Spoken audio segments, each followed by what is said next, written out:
Assalamualaikum warahmatullahi wabarakatuh. Saya alhamdulillah wassalamu ala Rasulillah. Yang terhormat Bapak Legiman selaku Kepala Sekolah SD Negeri 2 Lokayo, yang terhormat Bapak Ibu SD Negeri 2 Lokayo. Pertama-tama marilah kita panjatkan puji syukur kepada Allah Subhanahu wa Ta'ala yang memberikan kita kenikmatan, kebahagiaan, kesehatan sehingga pada hari ini kita dapat bertemu di sini. Kedua kalinya soal salam semoga selalu berdoa pada Nabi kita, Nabi Muhammad Sallallahu Alaihi Wasallam. Semoga pada yang nanti kita bisa mendapatkan syafaat dari Nabi Muhammad. Bapak Ibu yang saya hormati, saya mengucapkan terima kasih karena Bapak Ibu bersedia meluangkan waktu untuk hadir di sini dalam acara diseminasi budaya positif.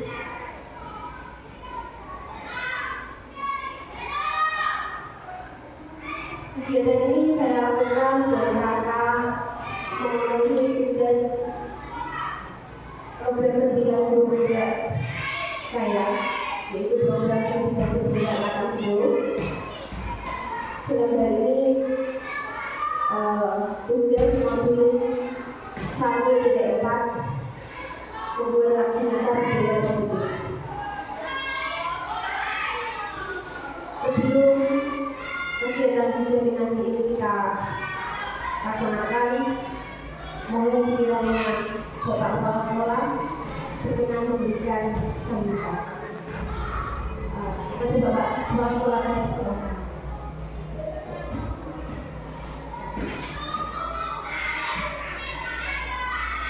Assalamualaikum warahmatullahi wabarakatuh. Bismillahirrahmanirrahim.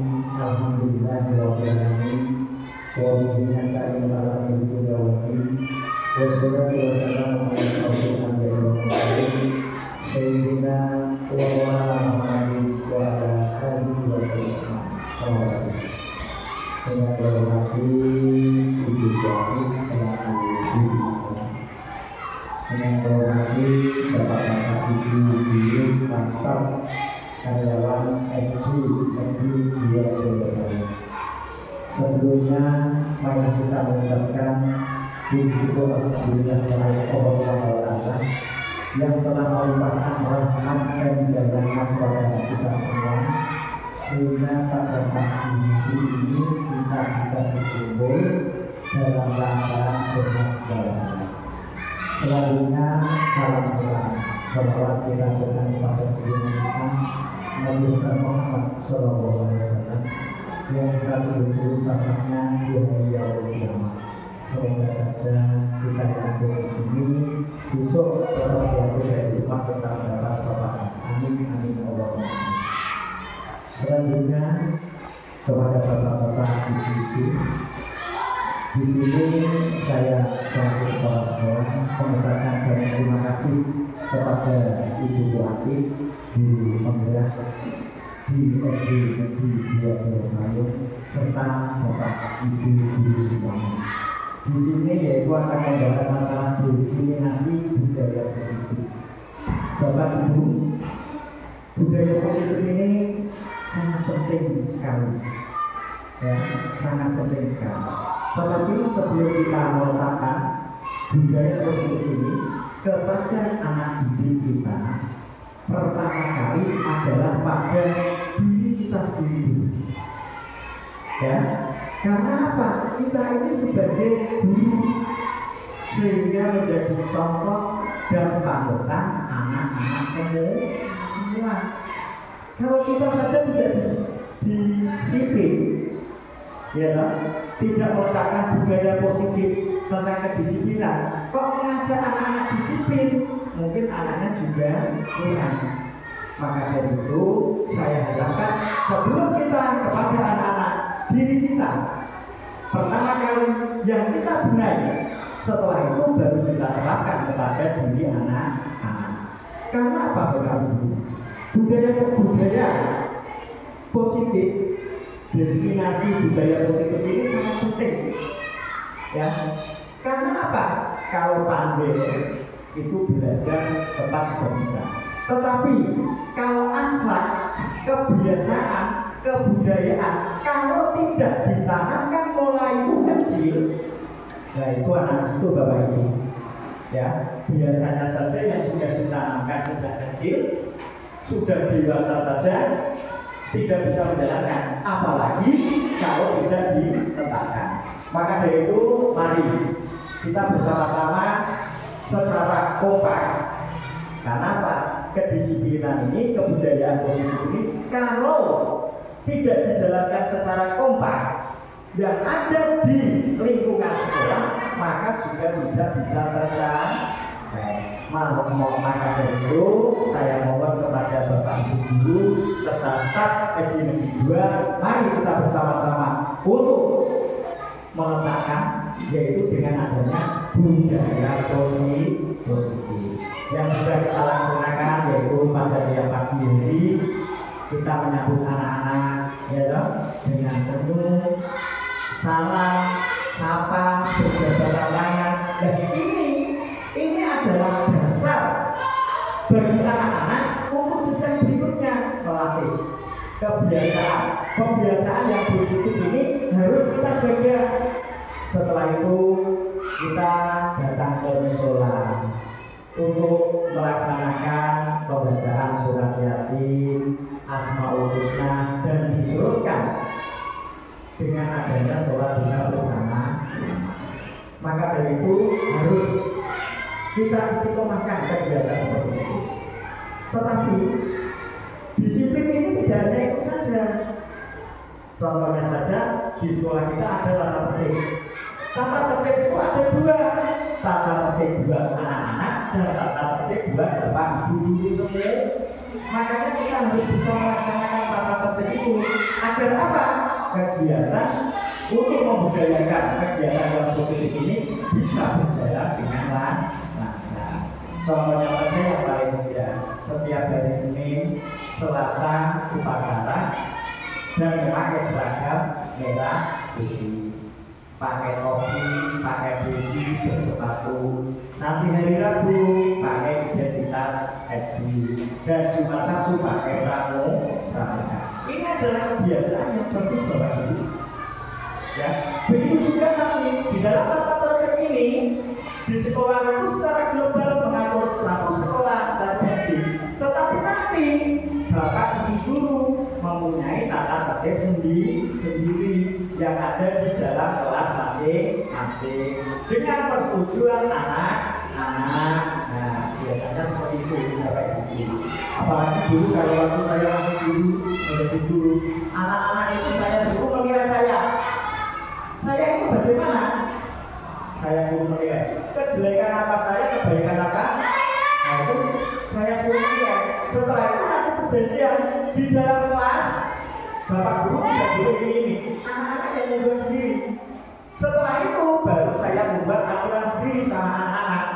Karena anak-anak sudah menilai saya, sudah membuat peraturan pada saya, maka saya bagian. Dulu waktu di SD sana saya tidak boleh pakai HP di dalam kelas. Itu tidak boleh. Karena apa? Sudah berjanjian.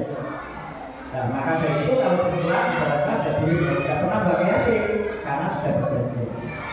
Maka dari itu saya harapkan kepada Bapak Ibu, mari kita bersama-sama untuk membiarkan, membudayakan kebudayaan positif yang baik, kebiasaan-kebiasaan yang baik itu mari kita jaga, mari kita tanam, mari kita laksanakan bersama-sama.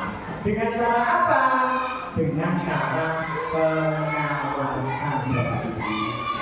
Sehingga kalau kita sudah membuat peraturan, tetapi kok tidak ada pengawasan, maka kegiatan itu juga tidak bisa berjalan. Maka dari itu kita perlu adanya pengawasan. Nah, saling membantu, saling mengawasi di antara kelas yang satu dengan kelas yang lain, sehingga tercipta kekondisian, tercipta kekompakan antara Bapak Ibu serta staf yang ada di SD di Dua Doro Tanjung. Karena apa Bapak Ibu, sekarang ini zamannya sudah zaman modern. Dan kalau kita tidak hati-hati, maka anak-anak kita akan terjerumus dengan adanya kegiatan ini. Maka dari itu saya mohon kepada Bapak Ibu, kegiatan yang sudah baik ini kita laksanakan, kita sambut, kita jaga, dan kita tingkatkan. Begitu juga saya minta kepada Bapak Ibu guru yang belum menjadi guru penggerak, cepat-cepat ikut kegiatan, masuk ke dalam guru penggerak, sehingga buku ini adalah sebagai contoh motivasi pendorong terhadap tadi semua. Bagaimana Bapak Ibu? Siap jadi guru ya? Alhamdulillah.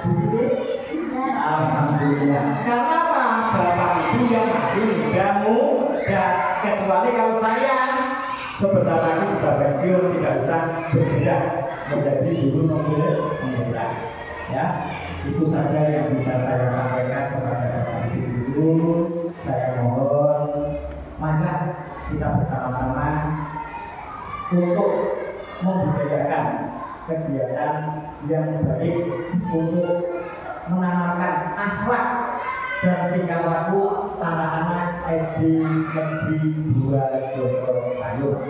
Semoga saja bisa istiqomah dalam melaksanakan kegiatan seperti itu. Kiranya saya cukupkan sekian saja. Bila mana ada kata-kata yang berlaku dengan Bapak Ibu, saya mohon maaf yang sebesar-besarnya.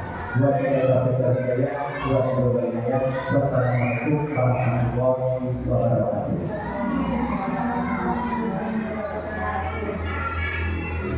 Terima kasih atas budaya yang telah diberikan kepada Bapak. Baik, Bapak Ibu guru, agenda dari kegiatan budaya positif pada hari ini adalah yang pertama pembukaan, yang kedua komunikasi capaian, yang ketiga mengenai eksplorasi riset, dan yang keempat kesimpulan. Ini sekaligus membuka untuk kepala sekolah.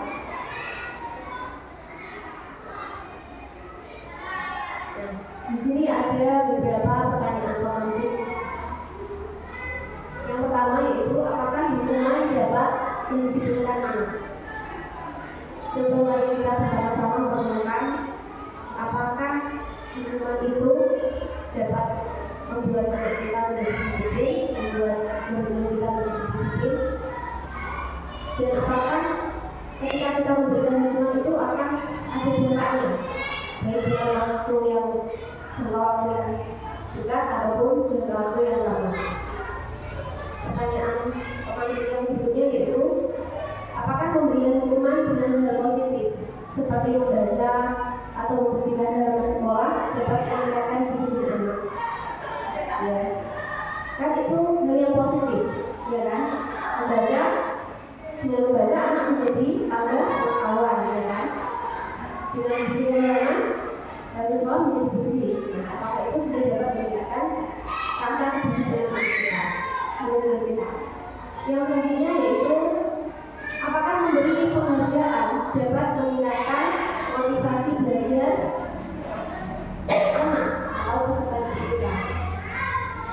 Ya, terutama penghargaan itu bisa berupa barang, pensil atau hapus atau mungkin uang 1.000-2.000. Dan juga penghargaan itu berupa ujian. Kamu kok penting sekali ya mau melaksanakan piket dengan sungguh-sungguh, misalnya seperti itu. Ya, nanti setelah kita mempelajari materi dari buku ini, kita akan dapat menemukan jawabannya. Disiplin positif dan nilai-nilai berjalan universal. Baik Bapak Ibu, kita akan melakukan sebuah kegiatan yaitu saya akan maaf, saya akan membagikan orang kelas ini karena ada beberapa ini.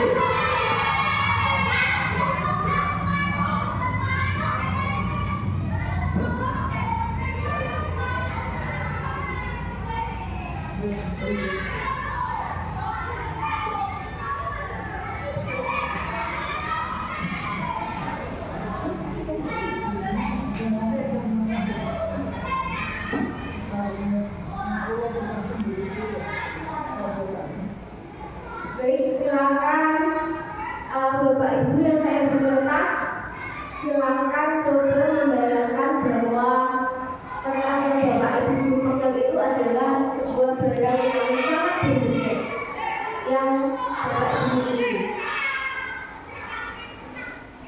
Bisa mungkin berupa uang, berupa perhiasan, berupa flash disk yang berisi data-data yang penting. Bisa juga sesuatu yang lain yang sangat berharga untuk panjenengan. Nah, sedangkan teman yang di dekat Anda akan mencoba, kertas itu dianggap berharga ya, kemudian dipinjam.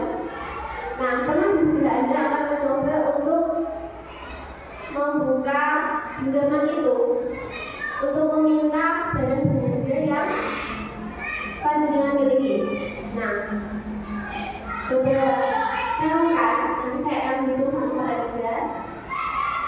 Panjenengan renungkan, apakah panjenengan akan membuka genggaman tangan panjenengan, tangan Anda, atau akan tetap mengepalkan tangan itu karena Anda merasa ini sangat berharga bagi saya dan saya tidak mungkin memberikan ini kepada orang lain. Paham ya? Saya mulai menghitung 1 sampai 3. 1, 2, 3. Iya, coba silakan semuanya mencoba.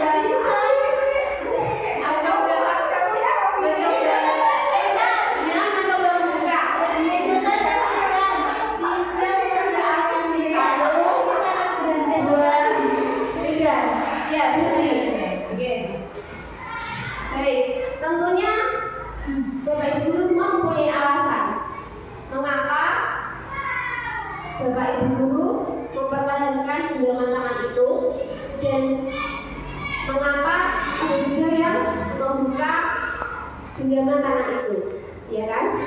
Ya, coba silakan Bu Ima tadi membuka genggaman tangannya Bu Ima apa tetap mengapalkan genggaman tangan Bu Ima? Saya tetap mengembangkan tangan saya. Ya, kenapa? Karena ini adalah sesuatu yang berharga untuk saya. Karena ini adalah pemberian suami saya, dan saya harus mengikuti pemberian dari suami saya itu. Dan saya tidak akan mengasihkan kepada siapapun juga. Iya. Terima kasih Bu Ima. Iya, itu adalah alasan Bu Ima kenapa tidak mau membuka genggaman tangan itu, tidak mau memberikan barang berharganya kepada temannya, meskipun diminta, dirayu, bahkan mungkin dipaksa. Ya. Selanjutnya Bu Anggun, ya, Bu Anggun. Mengapa Bu Anggun tadi membuka atau tak mengepalkan tangannya Bu Anggun? Saya membuka kawan saya. Iya, alasannya? Alasannya karena barang berharga yang saya miliki itu berupa uang. Iya. Dan kebetulan teman saya itu sedang membutuhkan uang tersebut, sehingga saya ingin berbagi uang tersebut kepada teman saya. Iya. Baik, terima kasih. Iya, itu alasan dari Bu Anggun. Karena Bu Anggun itu ingin menolong temannya, ingin berbagi. Karena tahu kalau temannya itu membutuhkan uang. Iya. Nah, jadi dari sini kita bisa ilmukan bahwa yang bisa menentukan kita mau melakukan apa itu adalah diri kita sendiri atau orang lain. Diri kita sendiri. Keputusan yang kita ambil itu adalah berdasarkan dari motivasi dalam diri kita sendiri. Kalau menurut kita itu baik, maka kita akan melakukan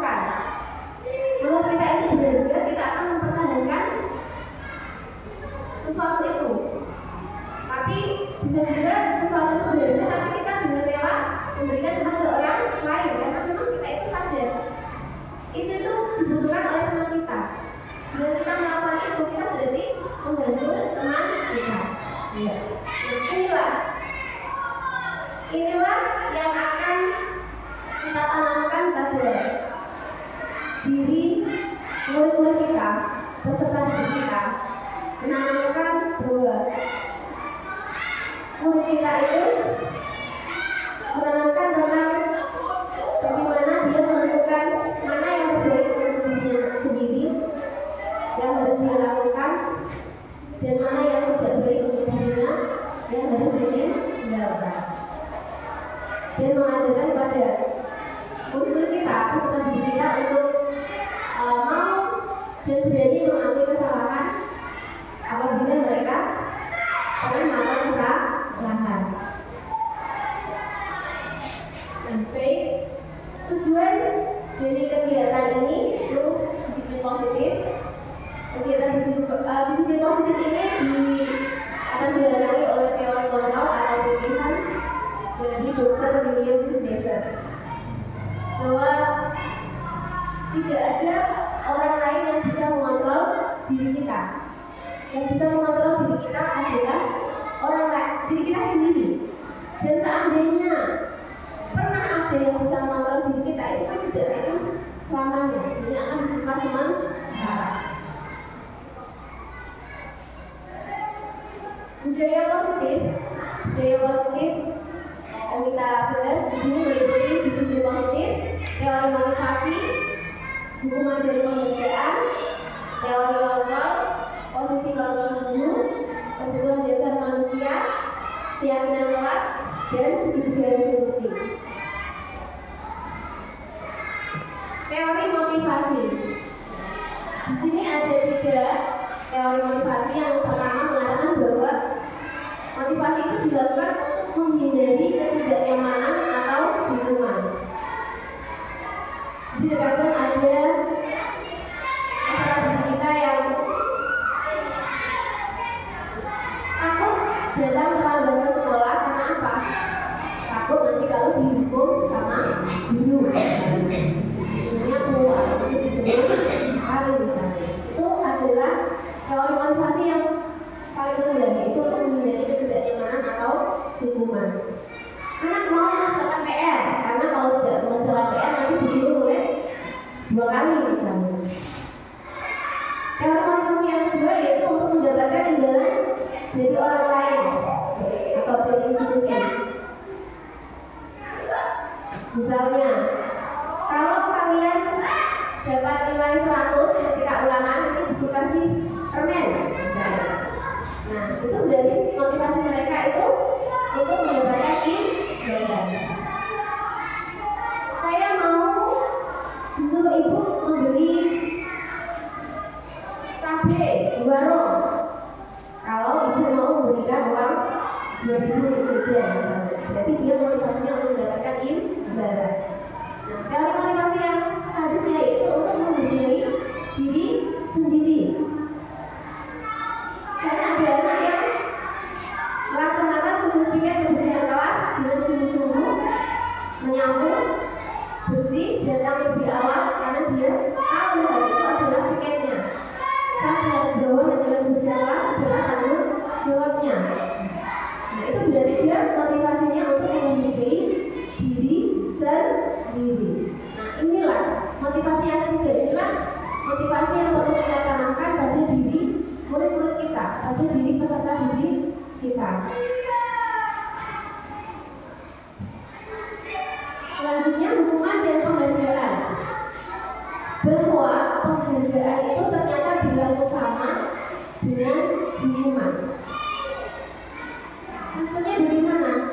Nah, ternyata hukuman dan penghargaan itu memberikan dampak yang sama. Padahal kan sebenarnya penghargaan itu sesuatu yang baik ya. Tapi ternyata itu memberikan dampak yang sama. Sama-sama tidak baik untuk anak-anak, untuk peserta didik kita. Hukuman merupakan tingkatan terendah dari motivasi perilaku manusia.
fisika, kemudian nilai sikap sosial, spiritual, ya, atau nilai dari keterampilan atau nilai ketika dia mau berkolaborasi dengan temannya, ketika kecil kelompok dan seterusnya. Nah, dampak dari penghargaan yang selanjutnya yaitu penghargaan mematikan kreativitas. Misalnya, akan diadakan kegiatan karnaval di kecamatan. Ada peringatan 17 Agustus. Nah, ketika kita mengetahui bahwa ternyata kegiatan karnaval itu hanya untuk memeriahkan hari kemerdekaan, tidak mendapatkan hadiah, maka ketika mengikutinya pun juga dengan seadanya, tidak berusaha memaksimalkan kreativitas yang dimiliki. Nah, itu berarti menunjukkan kalau penghargaan mematikan kreativitas. Karena kalau tidak dikasih penghargaan, tidak mau menampilkan yang terbaik misalnya. Selanjutnya, penghargaan berdampak untuk mengurangi motivasi intrinsik. Nah, dengan adanya penghargaan,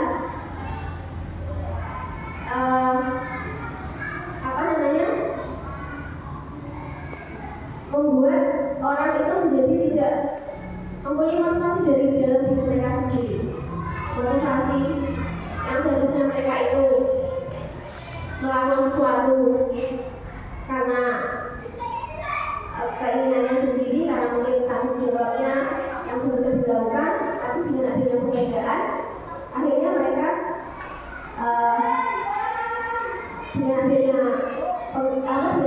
penghargaan itu mereka tidak mau melakukan. Nah, bagaimana kalau dengan lomba di kecamatan misalnya, atau mungkin kita mengadakan lomba di sekolah sendiri misalnya, kan dapat hadiah, jajan atau apa. Kalau di kecamatan itu saya kan mendapatkan piala atau mungkin uang, piagam, ya kan? Bagaimana? Apakah itu juga bukan penghargaan? Ya, memang bukan penghargaan. Tapi ya, di sini peran kita sebagai seorang guru adalah menanamkan pada diri kita bahwa yang terpenting ketika anak mengikuti lomba itu adalah pengalaman yang didapatkan, prosesnya, belajar dari prosesnya itu, ilmu yang didapatkan ketika berproses ikut lomba, mempersiapkan latihan-latihan ketika dilatih sama bapak ibu itulah yang utama. Ya, kita harus menanamkan itu kepada peserta didik kita, sehingga apabila nantinya ketika anak mengikuti lomba kok tidak mendapatkan juara, karena akhirnya mereka tidak kecewa karena mereka tidak dapat hadiah, tidak dapat penghargaan berupa piala atau uang lagi, ya kan? Mereka sudah cukup senang karena mereka bisa mendapatkan pengalaman mengikuti lomba, bisa mendapatkan ilmu dari yang dipelajari ketika mempersiapkan lomba itu. Nah, kalau seandainya dapat juara, dapat piala, alhamdulillah itu sebagai bonus. Nah, tindakan guru tentunya di sekolah ataupun di kelas ketika peserta didik kita atau murid-murid kita melakukan sesuatu yang menjadi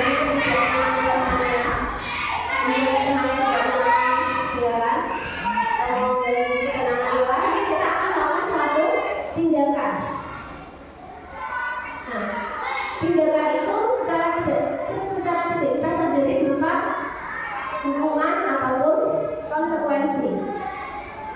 Nah, apakah hukuman dan konsekuensi itu berbeda? Berbeda atau sama? Berbeda, ya, berbeda. Nah, kita lihat contoh dulu. Mencatat 100 kali di dalam buku kalimat, saya tidak akan terlambat lagi kalau ke sekolah. Sampai itu merupakan suatu hukuman. Ya.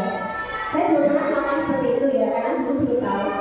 Nah, selanjutnya lari mengelilingi lapangan basket 2 kali karena terlambat hadir di sekolah. Itu juga termasuk hukuman. Saya juga pernah kalau tidak bisa kayak lari karena belum tahu. Murid diminta untuk push up 15 kali karena tidak menggunakan masker ke sekolah. Itu sudah merupakan hukuman. Menggantikan kertas tugas teman yang telah dicoret-coret, itu merupakan konsekuensi. Kemudian membersihkan tumpahan air di meja tulis karena tersenggol pada saat belajar, itu merupakan konsekuensi. Kemudian mulai disuruh untuk tidak mengenakan sepatu seharian di sekolah karena tidak mengenakan sepatu hitam, itu merupakan hukuman. Kemudian lari mengelilingi lapangan basket 2 kali karena terlambat 10 menit pada pelajaran PJOK, itu juga termasuk konsekuensi. Nah, kira-kira dari contoh yang Bapak Ibu sudah baca bisa menyebutkan apakah itu perbedaan hukuman dan konsekuensi?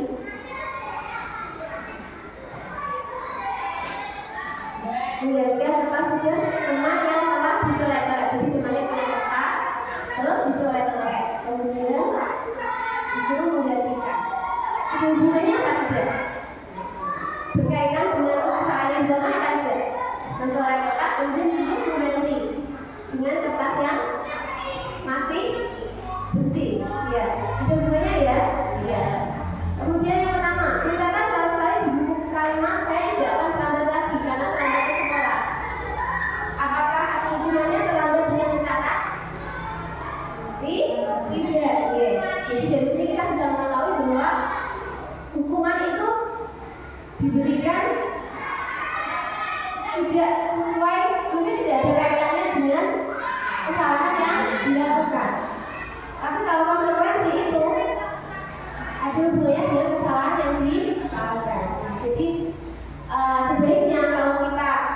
sebaiknya tindakan yang kita lakukan, kalau kita melihat peserta didik kita mungkin mengganggu temannya atau mungkin berbuat salah, itu kita memberikan konsekuensi atau hukuman konsekuensi yang ada kaitannya dengan kesalahan yang dilakukan.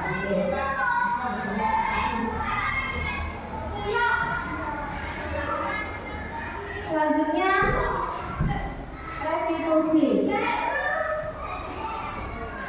Restitusi adalah proses menciptakan kondisi bagi murid untuk memperbaiki kesalahan mereka sehingga mereka bisa kembali pada kelompok mereka dengan karakter yang lebih kuat. Restitusi juga merupakan proses kolaboratif yang mengajarkan murid untuk mencari solusi untuk masalah mereka dan membantu murid berpikir tentang orang seperti apa yang mereka ingin menjadi dan bagaimana mereka harus memperlakukan orang lain. Itu adalah Mendarat Dosen tahun 2004. 9 ciri-ciri restitusi. Yang pertama yaitu bukan untuk menebus kesalahan, namun untuk belajar dari kesalahan. Yang kedua, memperbaiki hubungan. Yang ketiga, tawaran bukan paksaan. Yang keempat, restitusi menuntut untuk melihat ke dalam diri. Yang kelima, restitusi mencari kebutuhan dasar yang mendasari tindakan. Yang keenam, restitusi diri adalah cara yang paling baik. Yang ketujuh, restitusi fokus pada karakter bukan tindakan. Yang kedelapan, restitusi fokus pada solusi.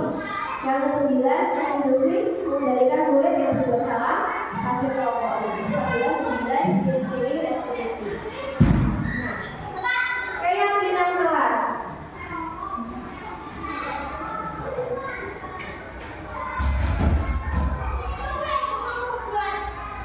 Mengapa tidak peraturan saja? Mengapa harus keyakinan kelas? Ya. Karena nilai-nilai kebajikan universal yang disepakati secara tersirat dan tersurat, lepas dari latar belakang suku, negara, bahasa maupun agama. Keyakinan kelas menggali peraturan-peraturan yang perlu disepakati. Kemudian di dalam keyakinan kelas itu mengubah kalimat-kalimat dalam bentuk negatif menjadi positif. Kemudian menyarikan peraturan-peraturan yang sudah dibuat menjadi nilai kebajikan atau keyakinan. Di setiap sekolah pasti mempunyai peraturan sekolah.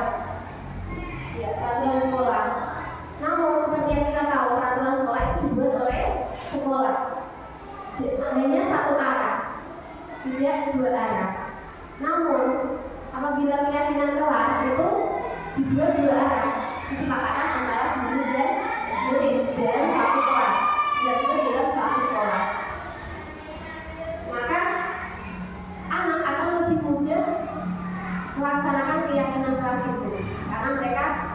sudah mendiskusikannya terlebih dahulu, sudah menyepakatinya bersama-sama, maka akan lebih mudah untuk menjalankan itu. Nah, peraturan sekolah memang tetap harus ada, namun peraturan sekolah itu bahasanya itu masih kurang sesuai, maksudnya gini, kurang perlu diperhalus lagi. Nah, diperhalusnya dalam bentuk keyakinan kelas.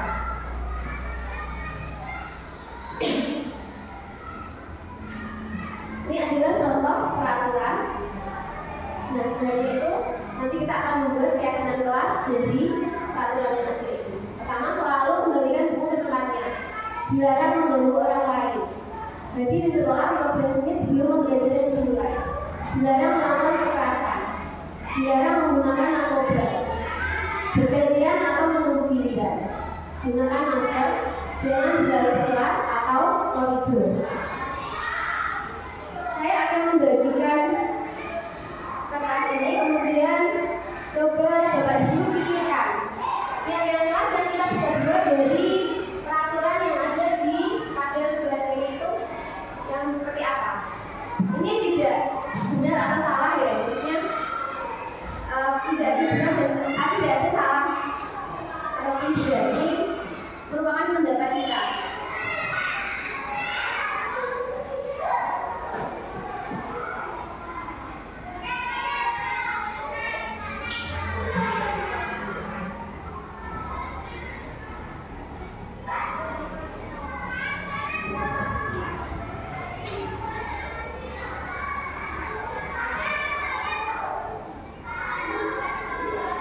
Silakan Bapak Ibu tuliskan menurut Bapak Ibu keyakinan kelas yang bisa kita buat dari peraturan ini itu apa? Sebaiknya peraturan kelas itu tidak menggunakan kata dilarang, tidak, jangan, ya. Kenapa? Karena memperhalus kalimatnya. Keyakinan kelas itu juga dengan kalimat yang memperhalus supaya apa? Supaya anak bisa melakukan biasa lagi. Sudah? Sudah? Bu Anggun?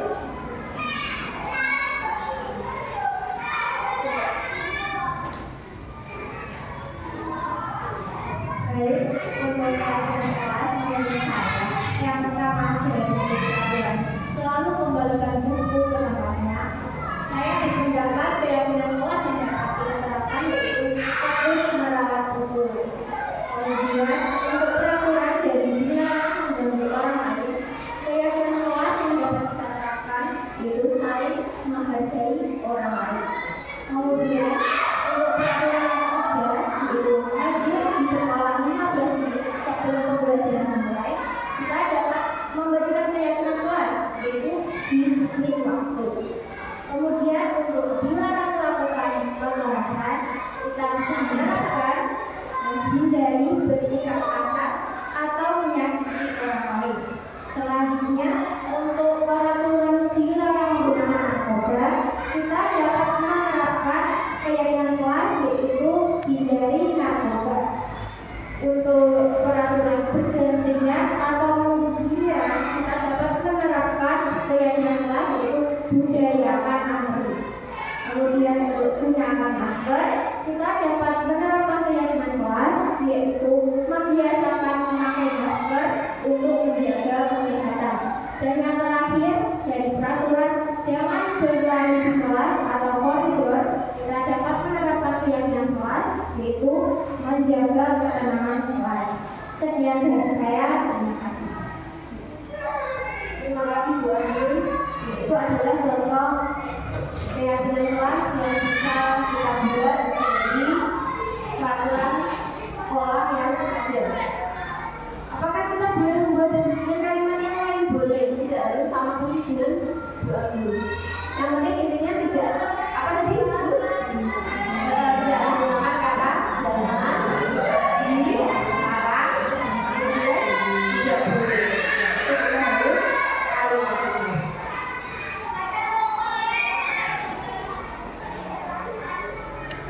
Selanjutnya kita akan membahas tentang kebutuhan dasar manusia.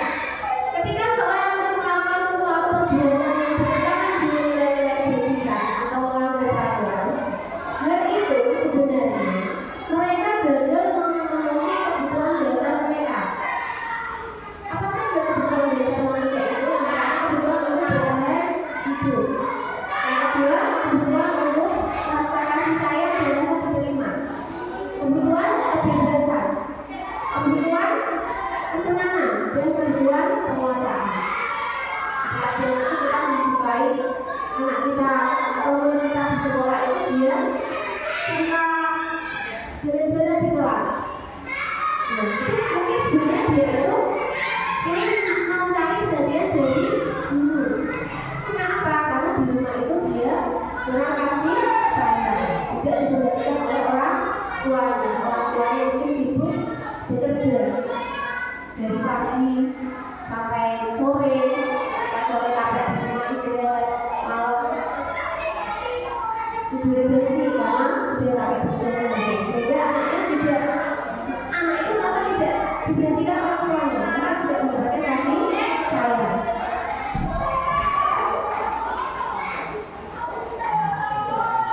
Teori kontrol ada 5 teori kontrol, yaitu menyatakan bahwa guru itu dapat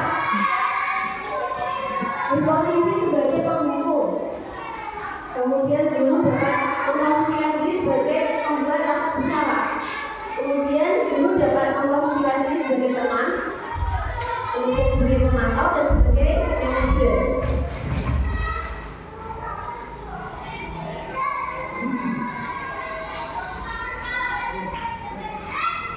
Misalnya guru berbuat menghardi atau menunjuk atau menyakiti atau menyindir, itu ternyata menunjukkan bahwa kita guru itu menerapkan posisi kontrol sebagai penghukum.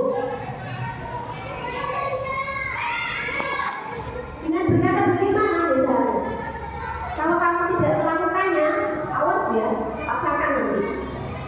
Misalnya, itu berarti menunjukkan kita sebagai penghukum. Hasilnya bagaimana?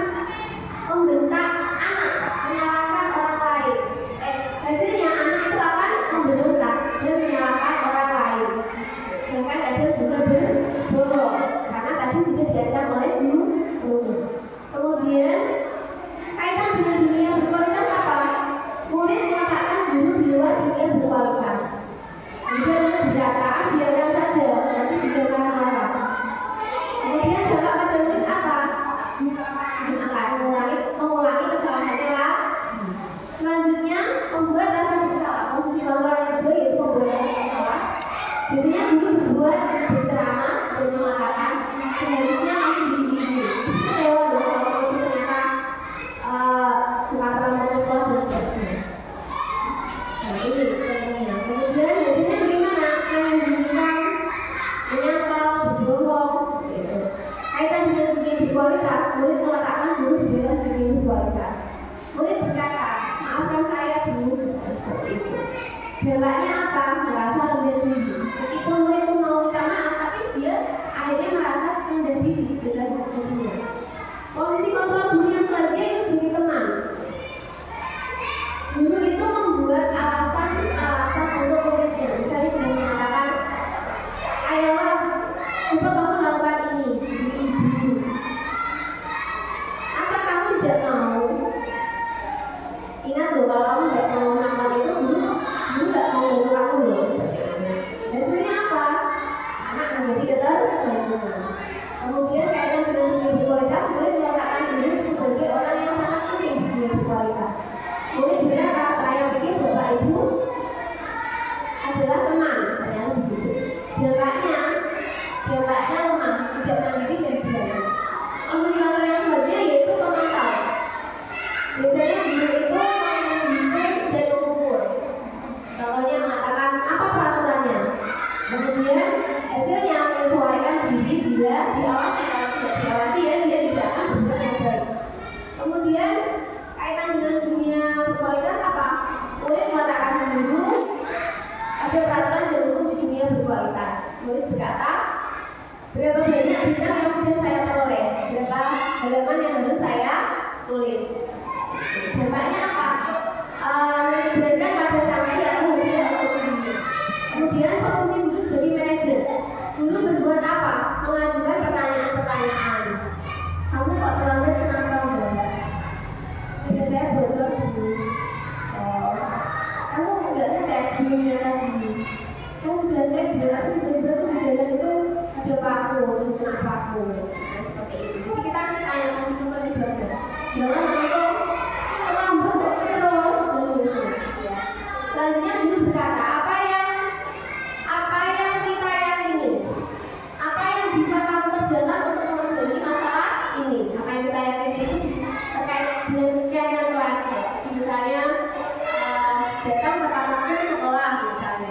Nah, ketika kita membuat kegiatan kecil juga menentukan menyepakati konsekuensi dari keyakinan kelas apabila ada yang melanggar. Biasanya bagaimana menguatkan kepribadian anak? Kaitan dengan dunia berkualitas, murid meletakkan dirinya sebagai individu yang positif dalam dunia berkualitas. Murid berkata, bagaimana caranya saya bisa memperbaiki keadaan ini dulu misalnya. Dampak pada murid mengevaluasi diri bagaimana cara memperbaiki diri.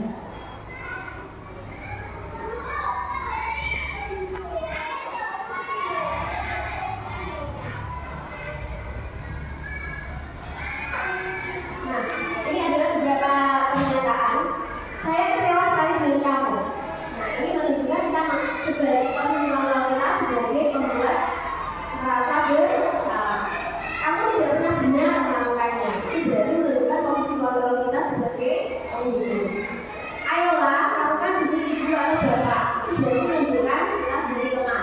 Guru sebagai teman dengan murid. Apakah kamu mau mendapatkan stiker bintang hari ini? Itu berarti menunjukkan posisi kontrol itu sebagai pemantau. Bagaimana kamu bisa menyelesaikan masalah ini?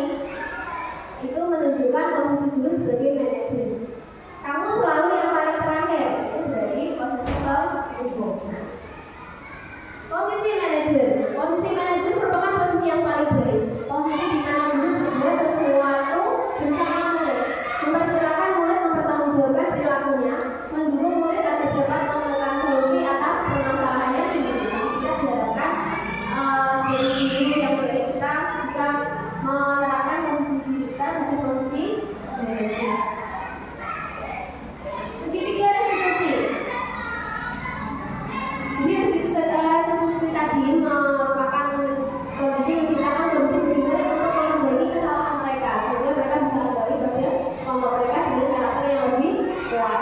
Ini adalah langkah-langkah pada segitiga restitusi, yaitu yang pertama menstabilkan identitas, yang kedua validasi tindakan yang salah, dan yang ketiga menanyakan keyakinan.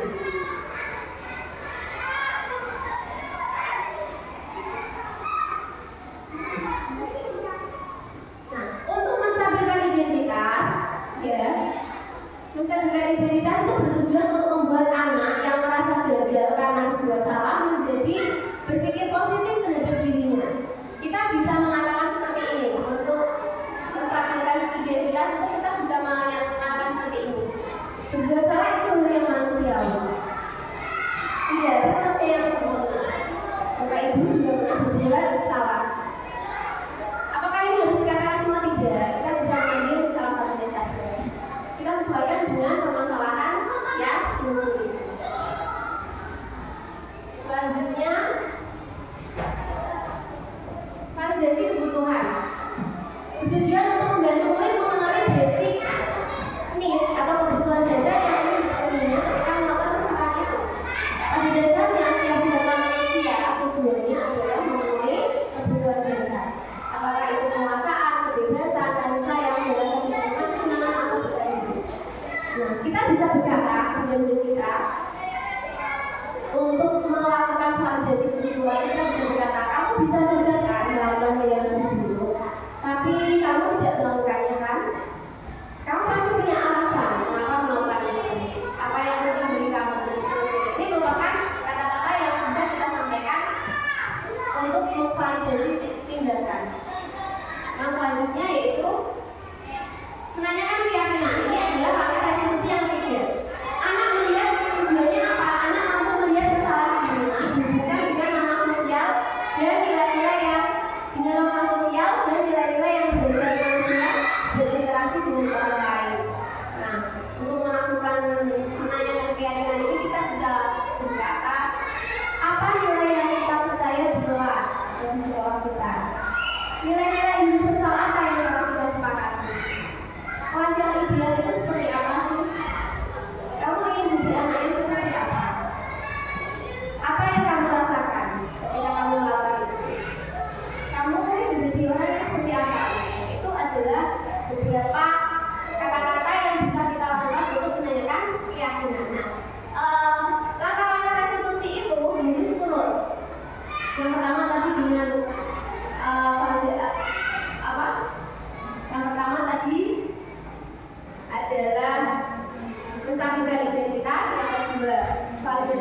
pengetahuan, dan yang ketiga menanyakan keyakinan.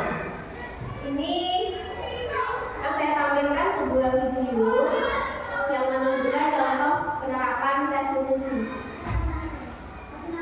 Langkah-langkah restitusi dalam menyelesaikan masalah.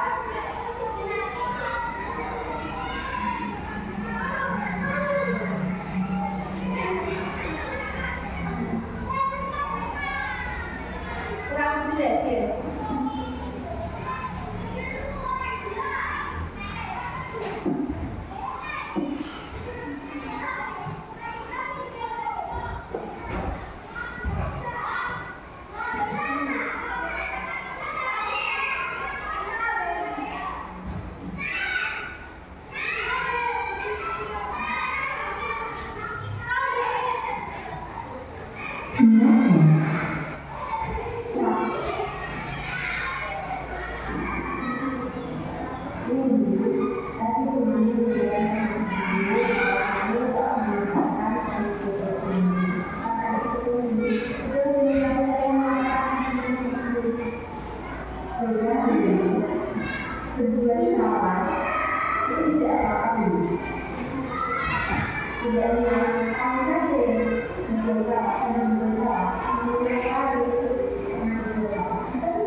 Jadi kita menerapkan langkah-langkah dari seperti itu. Dengan seperti itu murid tidak akan langsung merasa disalahkan, sehingga dia akan berani mengakui kesalahan dan dia akan kembali ke lingkungannya dengan lebih semangat lagi.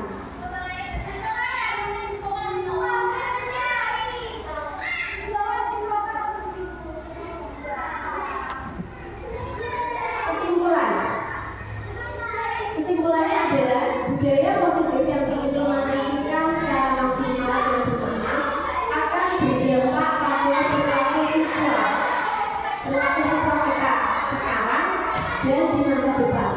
Mereka akan menjadi pribadi yang berbudi pekerti yang baik dan memimpin masa depan yang bijaksana.